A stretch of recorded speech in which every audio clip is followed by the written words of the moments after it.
Hello everyone, my name is Dr. Imran Khan and welcome back to my channel. This is the third video of alcohol, phenols and ethers. आज हम लोग preparation of ethers and उसकी chemical properties करेंगे और अगर time मिला तो हम लोग name reactions जो important name reaction this chapter will complete those as well. ठीक है? So first is preparation of ethers. ठीक है? First is preparation of ethers. So first is dehydration of alcohol. तो मान लीजिए आपके पास ये अल्कोहल है एंड इसमें आपने डाल दिया concentrated H2SO4 and temperature is 413 kelvin, right. तो 2 मोल्स ऑफ अल्कोहल लेंगे, उसमें से H2O निकल जाएगा तो ईथर बन जाता है।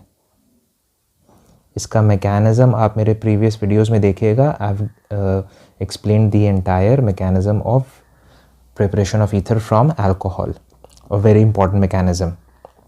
ठीक है, फिर आता है Williamson synthesis.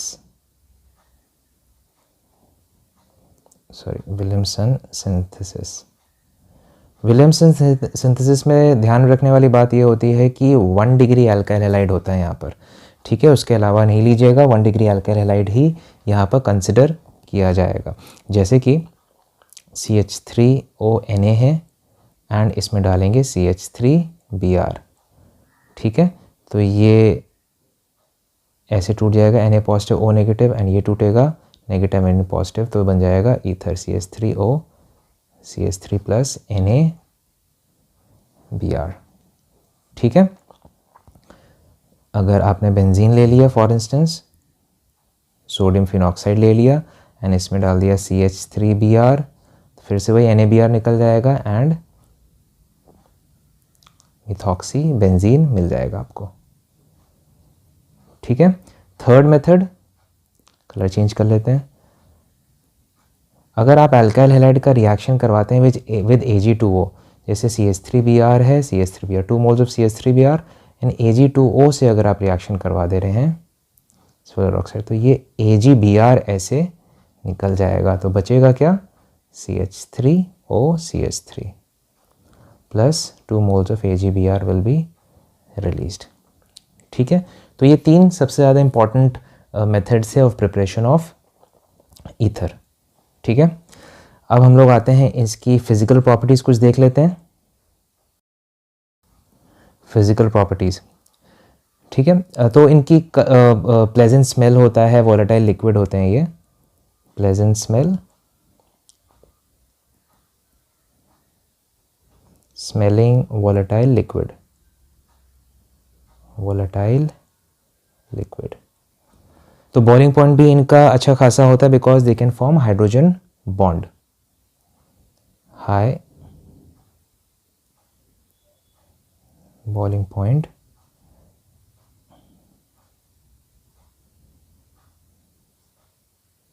Hydrogen bond, as they can form hydrogen bond. ठीक है, फिर जो हम सॉल्युबिलिटी इन वाटर की बात करते हैं, सॉल्युबिलिटी इन वाटर, ये भी इनकी अच्छी खासी होती है again because they can form hydrogen bond with water molecule. Solubility water is high. अगर अल्कोहल के कंपैरिजन में देखें तो थोड़ी कम रहेगी बिकॉज अल्कोहल ज़्यादा हाइड्रोजन बॉन्ड बना सकता है एज कंपेयर टू ईथर्स। ठीक है, now we come to chemical properties. Chemical properties, right. सबसे पहली जो इंपॉर्टेंट केमिकल प्रॉपर्टी है वो है reaction of ether with HI या हैलोजन एसिड। तो सपोज HBr से इसकी रिएक्शन करवा रहे हैं तो ये सिमेट्रिकल ईथर है तो कहीं से भी टूट जाएगा, राइट। तो आपको अल्कोहल मिल जाएगा एंड अल्काइल हैलाइड मिल जाएगा।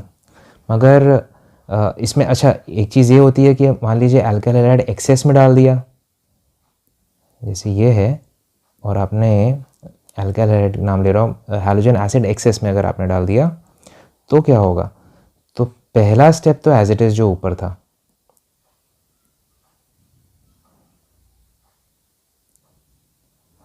ठीक है। अब क्योंकि एक्सेस में पड़ा है तो तब तक ये रिएक्शन होता रहेगा जब तक पूरा का पूरा alcohol is not converted into halo alkane. तो बनेगा CH3Br and H2O will be release, तो ये मिला एंड ये मिला प्लस H2O आपको मिल गया। ठीक है।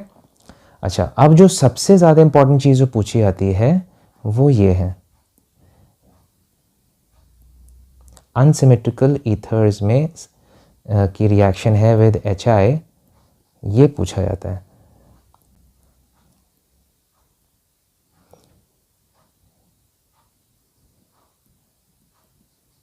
राइट, एंड फाइनली ये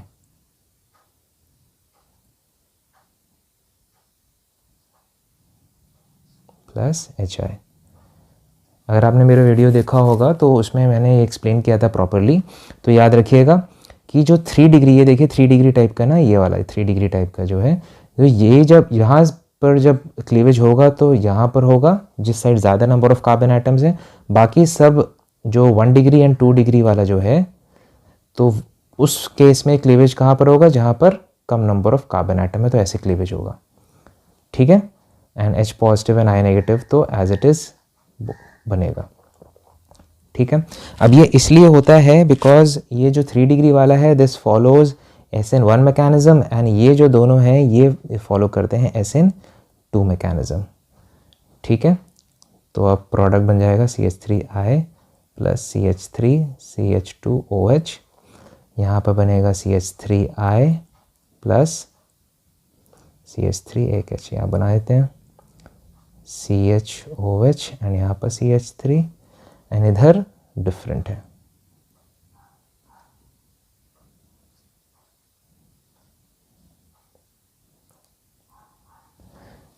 ठीक है, इसको याद रखिएगा। अगर मैंने सपोज आपको ये मिथॉक्सी बेंजीन अगर दे दिया, तब बताइए कहाँ से टूटेगा। अब देखिए ये बॉन्ड तो नहीं टूट पाएगा, ये जो बेंजीन एंड ऑक्सीजन के बीच में ये बॉन्ड तो नहीं टूटेगा, बिकॉज रेजोनेंस की वजह से यहाँ पर डबल बॉन्ड कैरेक्टर आ जाएगा। तो बॉन्ड कौन सा टूटेगा, ये वाला टूटेगा, ये नेगेटिव एंड ये पॉजिटिव। ठीक है, सो phenol will be formed and CH3I will be formed. Right, अच्छा अब थोड़ा सा नीचे आ जाते हैं। जो सपोज मिथॉक्सी बेंजीन है, this is an ortho-para-directing group or this is a meta-directing group? This is an ortho-para-directing group because it has lone pair, और मैं आपको बता चुका हूँ कि बेंजीन के ऊपर कोई भी अगर ग्रुप है उसके पास अगर लोन पेयर है तो उस एंड CH3 दोनों में से कोई भी हो, लोन पेयर वाला हो या फिर उसके पास सिर्फ CH3 हो, तो वो ऑर्थो-पैरा-डायरेक्टिंग ग्रुप होता है। तो अगर आप इसमें Br2 डालते हैं, ब्रोमिनेशन करवाते हैं इन प्रेजेंस ऑफ CH2, तो ऑर्थो पे आ जाएगा एंड पैरा पे ब्रोमीन आ जाएगा। एंड यू नो कि जो पैरा वाला होता है दैट इज मोर स्टेबल।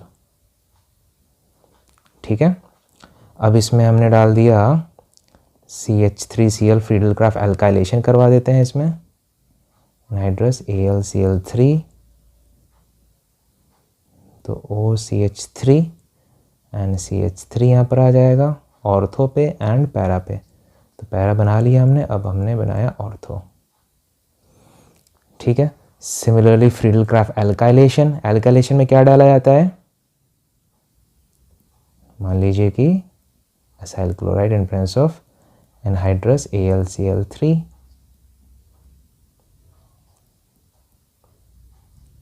तो ये C डबल बॉन्ड OCH3 आ जाएगा यहाँ पर, ये CH3 है प्लस OCH3, ये C डबल बॉन्ड OCH3।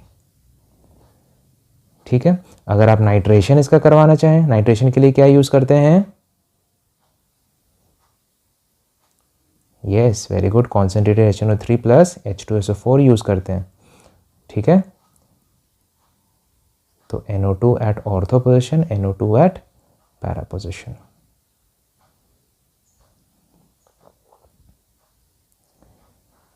ठीक है, अब कुछ इंपॉर्टेंट नेम रिएक्शंस देख लीजिए,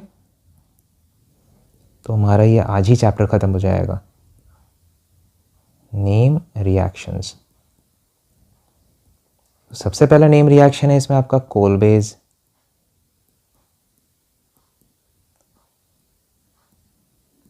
तो कोलबेज में फिनॉल रिएक्शन करता है विद NaOH CO2। तो सबसे पहला स्टेप इज NaOH, तो ONa आ जाएगा। फिर इसमें आप CO2 डालते हैं तो OCOONa आ जाएगा। फिर रीअरेंजमेंट होता है, फ्राइज रीअरेंजमेंट होता है, फ्राइज रीअरेंजमेंट। तो यहाँ से H निकलेगा और इधर आ जाएगा एंड CONA इधर आ जाएगा, तो बनेगा OH COONA, राइट। फिर इसका जब आप हाइड्रोलिसिस करवा देंगे तो सैलिसिलिक एसिड बन जाएगा, ठीक है। So this is salicylic acid. Second reaction is Riemer-Tiemann। ये तो पता है, बहुत बार पढ़ चुके हैं। Riemer-Tiemann क्या होता है? Riemer-Tiemann स्पेलिंग गलत हो जाती है। Riemer-Tiemann में फिनॉल में यू ऐड क्या डालते हैं? Yes, chloroform plus aqueous NaOH, right. तो क्या बनता है? ऑर्थोसैलिसिल एल्डिहाइड एंड पैरासैलिसिल एल्डिहाइड। अगर आप ऑर्थो भी लिख देंगे या पैरा वाला भी लिख देंगे तो भी कोई दिक्कत नहीं है, सैलिसिल एल्डिहाइड या सैलिसएल्डिहाइड, ठीक है। थर्ड इंपॉर्टेंट नेम रिएक्शन है इसमें हाइड्रोबोरेशन। ये हम लोग कर चुके हैं, आप प्रीवियस वीडियो देखिए मेरा, इसी सीरीज़ में प्रीवियस वीडियो देखिए हाइड्रोबोरेशन। तो मैं इसको नहीं लिखूँगा क्योंकि वीडियो लंबा हो जाएगा। फिर ऑक्सीमर्क्यूरेशन, ये भी हम लोग कर चुके हैं, please look into my previous video, ठीक है। फिर उसके बाद विलियमसन सिंथेसिस, अभी आपने देखा विलियमसन सिंथेसिस, अभी थोड़ी देर पहले आपने देखा था, मैंने इसकी डिटेल आपको बता दी थी, विलियमसन सिंथेसिस, ठीक है। तो ये कुछ इंपॉर्टेंट नेम रिएक्शंस हैं जो कि आपको याद रखने हैं। ऑलराइट, नेक्स्ट हम लोग आ जाते हैं कुछ टेस्ट में, test to distinguish the compounds, ठीक है। अब पहला टेस्ट एक है लूकास टेस्ट। तो लूकास टेस्ट जो होता है वो 1 degree, 2 degree and 3 degree alcohols को डिफ्रेंशिएट करने में यूज़ होता है। तो 3 डिग्री अल्कोहल में जब आप लूकास रिएजेंट डालेंगे, Lucas reagent is HCl plus anhydrous ZnCl2, तो 3 डिग्री अल्कोहल में जब आप डालेंगे तो टर्बिडिटी आ जाती है तुरंत, टर्बिडिटी इमीडिएटली 3 डिग्री अल्कोहल आपको पता है क्या होता है। 2 डिग्री अल्कोहल में क्या होता है? अगर आप लूकास रिएजेंट डालेंगे तो turbidity after 5 to 10 minutes, and 1 degree alcohol में if you add Lucas reagent so turbidity after heating, turbidity मतलब क्लाउडीनेस जो होता है सोल्यूशन में वो आपको दिखने लगता है, ठीक है।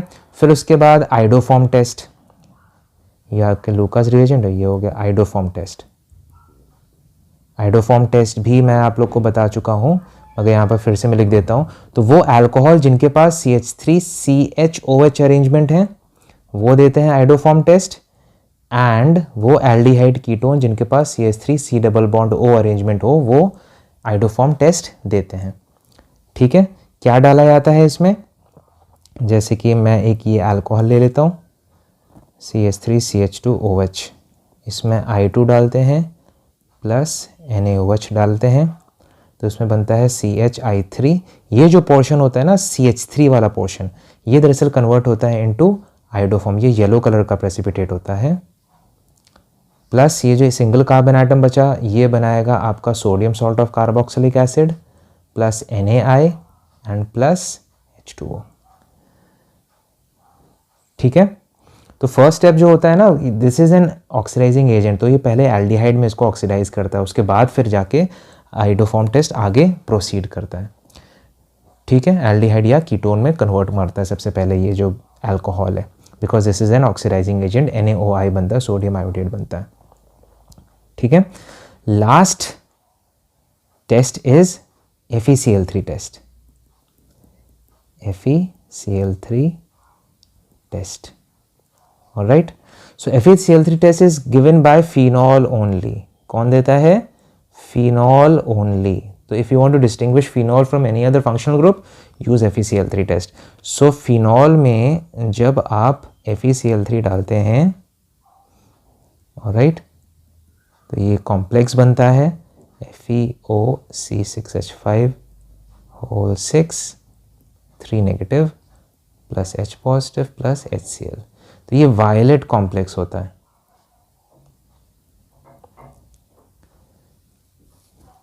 ठीक है. तो फिनॉल ही ये टेस्ट देता है, दूसरे जो कंपाउंड्स हैं वो वायलेट कलर नहीं देंगे. ठीक है. कभी कभार ग्रीन भी नज़र आता है, कभी कभार डार्क ब्लू भी नज़र आता है, राइट. तो सिर्फ phenol gives this particular test. Alright. So this was it in this particular video. You need to practice it a lot. We have completed all the important portion of the chapter alcohol, phenols and ethers, right? Now your job is to practice as many questions as possible. Whatever doubts that you have, you can mention me in the comment section. I'll rectify or I'll answer your queries as early as possible. Till then, take care. Bye bye. Thank you for watching the video. Thank you. Thanks a lot.